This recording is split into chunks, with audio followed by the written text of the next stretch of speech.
DH Rawalpindi Islamabad में overseas Pakistanis को अपनी प्रॉपर्टी सेल करने में एक बहुत मेजर इशू फेस करना पड़ता है। More on this up next in this video.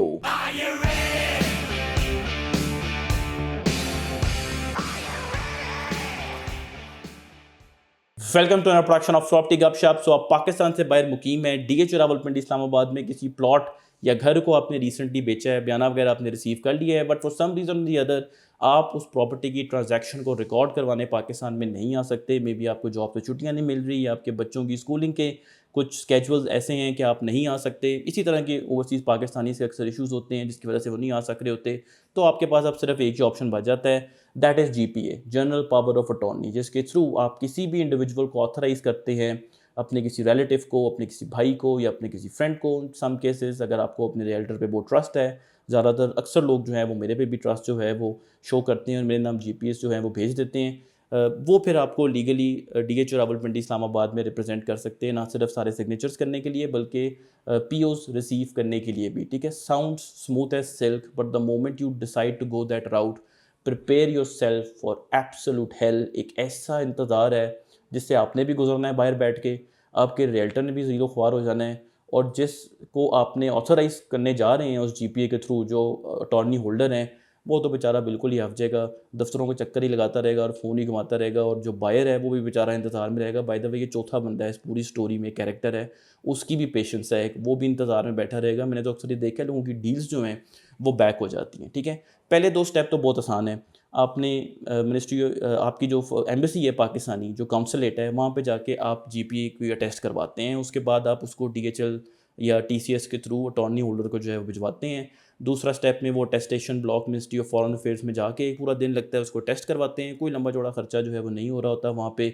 लेकिन जो तीसरा स्टेप है, पर्टिकुलरली डीएच रावलपिंडी के कॉन्टेक्स्ट में अगर मैं आपको बात करूँ, जो तीसरा स्टेप है जिसमें वो तहसील में जाता है, जहाँ पे बयान हो रहे होते हैं, जहाँ पे रजिस्ट्रार ने एंट्री करनी होती है, उधर तो भाई एब्सोल्यूट हेल है। यकीन माने, आप वैसे ही उधर तहसील ऑफिस में जाएं तो आप अपने हाथ वैसे ही खड़े कर देंगे कि भाई मुझे माफ़ कर दो। ठीक है, एक नहीं, दो नहीं, तीन तीन महीने पुरानी अटॉर्नीज़ जो मेरे नाम आई हुई हैं, अभी तक मुझे 3 महीने गुजर चुके हैं, मुझे तहसील ऑफिस से जो है वो नहीं मिली हुई। एक मैंने जनवरी के महीने में जमा करवाई हुई है, 6 महीने में जीपी एक्सपायर हो जाती है। जनवरी के महीने में मैंने एक जमा करवाई हुई है रावलपिंडी की, अभी तक मुझे तहसील ऑफिस से नहीं मिली। अब इशूज़ क्या हैं? जिस बंदे ने बयान लेने हैं और साइन करने हैं वो भाई साहब अवेलेबल नहीं है, वो छुट्टी पे गए हुए हैं। जिस बंदे ने फ़ाइल उठा के दूसरे टेबल पे रखनी है वो भी पैसे मांग रहा है। जिस बंदे ने उस टेबल से उठा के आगे साहब तक लेके जानी है वो भी पैसे मांग रहा है। हर बंदा ही पैसे मांग रहा है।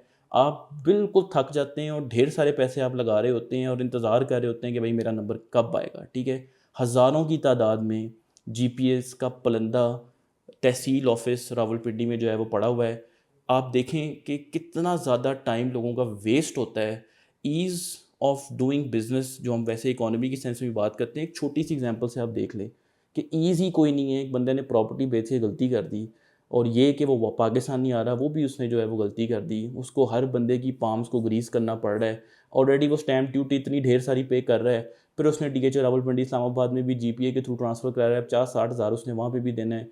वो तो बेचारा अब हैंड्स अप ही कर देगा कि भाई मेरे से क्या गलती होगी। ठीक है, तो टिकट के पैसे बचाते बचाते नई हैसल में जो है मैं पड़ गया। मैंने तो गवर्नमेंट ऑफ पंजाब का जो चीफ मिनिस्टर कंप्लेंट पोर्टल है उसके ऊपर भी ये कंप्लेंट जो है वो दर्ज की हुई है। पूरी स्टोरी उसमें मैंने लिखी हुई है कि इस इशू को जो है वो रिजॉल्व करना चाहिए, ताकि पाकिस्तानी, ओवरसीज़ पाकिस्तानी जिनसे हम रेमिटेंसेस लेते हैं, जो हमारी बैकबोन है, फॉरेन एक्सचेंज रिजर्व्स हमें उनकी तरफ से जो है बहुत ज़्यादा आते हैं, उनके लिए ईज़ हो अपनी प्रॉपर्टी बेचने के हवाले से। और आपको मज़े की बात बताऊं कि गवर्नमेंट ऑफ पंजाब ने इस तरह के एक इनिशिएटिव पे ऑलरेडी काम करना शुरू किया था लास्ट ईयर, बट अनफॉर्चुनेटली कोई हमें उसकी इम्प्लीमेंटेशन होते हुए नज़र नहीं आ रही, कोई ब्रेक थ्रू में नज़र नहीं आ रहा। चीज़ें इनफैक्ट और कॉम्प्लिकेट जो है वो होने की तरफ जो है वो जाना शुरू हो गई है। ठीक है, मैं आपको वो एक आर्टिकल पढ़ के सुनाता हूँ, in case you thinking I am making the story up. Pakistan Today का ये आर्टिकल है।